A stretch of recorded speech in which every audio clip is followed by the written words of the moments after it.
मेरा सवाल। सर आवाज आ रही है? जी आप बताइए। सर बजट आने वाला है, अवाम की तवक्कुआत बहुत हैं, क्या कहेंगे?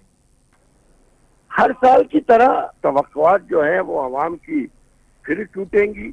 ये कोई नई चीज थोड़ी है। 364 दिन आवाम हुकूमत को खिलाती है और 365वें दिन हुकूमत आवाम को फिर अगले साल खिलाने तक 364 दिन खिलाने के लिए एक नया बजट बनाकर दे देती है। तो ये जो आवाम दोस्त बजट, ये सब बातें जो उर्दू लुगत की नई हम हमारे सियासतदानों ने इजाद की है, सही। ये ऐसे ही रहेंगी। टैक्सेस भी बढ़ेंगे, बिजली की प्राइसेस में भी कमी नहीं होगी, कोई नया इन्वेस्टमेंट तो आ नहीं रहा है, कोई रिफॉर्म्स ये कर नहीं रहे। असल चीज है हमें रिफॉर्म्स करना है। सही।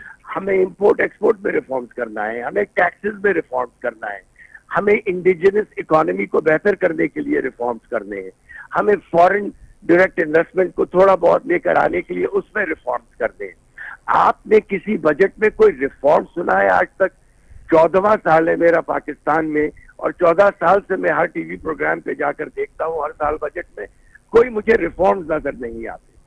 तो मेरे ख्याल में इतनी ज्यादा उम्मीदें ना रखी जाए, क्योंकि इकोनॉमी वैसे ही नाजुक है और आईएमएफ ने वैसे ही कह दिया है कि अगले साल के मार्च अप्रैल तक यही डॉलर 328 रुपए का हो जाएगा।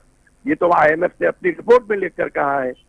तो अब क्या कहा जाए, 328 रुपए का डॉलर होगा तो मतलब यहाँ से 22-23% ज्यादा होगा।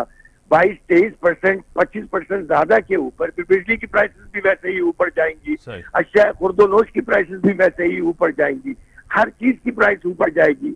ये अगर बजट में हमें तस्कीन और तसल्ली दे भी देते हैं तो आज से 2 महीने के बाद फिर वही चीखो पुकार होगी, क्योंकि इन्होंने कोई रिफॉर्म्स नहीं किए।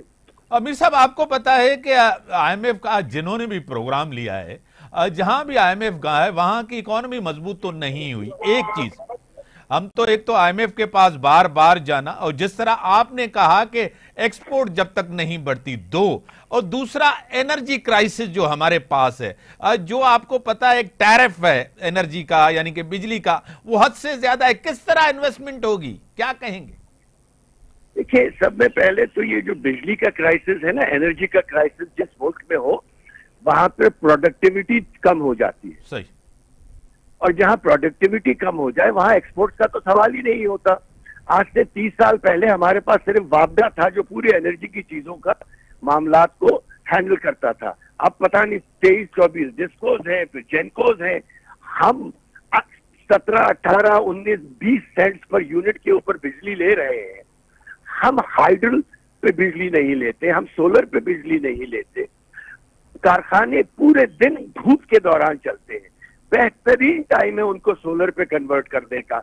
घर घर में तो छोड़ दें आप, कारखाने तो दिन के टाइम ही चलते हैं ना, जब सूरज 82-83% सूरज की विजिबिलिटी होती है। तो ये सिंपल सी चीजें हैं जो हमें करनी है, जो हम कर नहीं रहे हैं। तो कैसे एक्सपोर्ट बढ़ेंगी?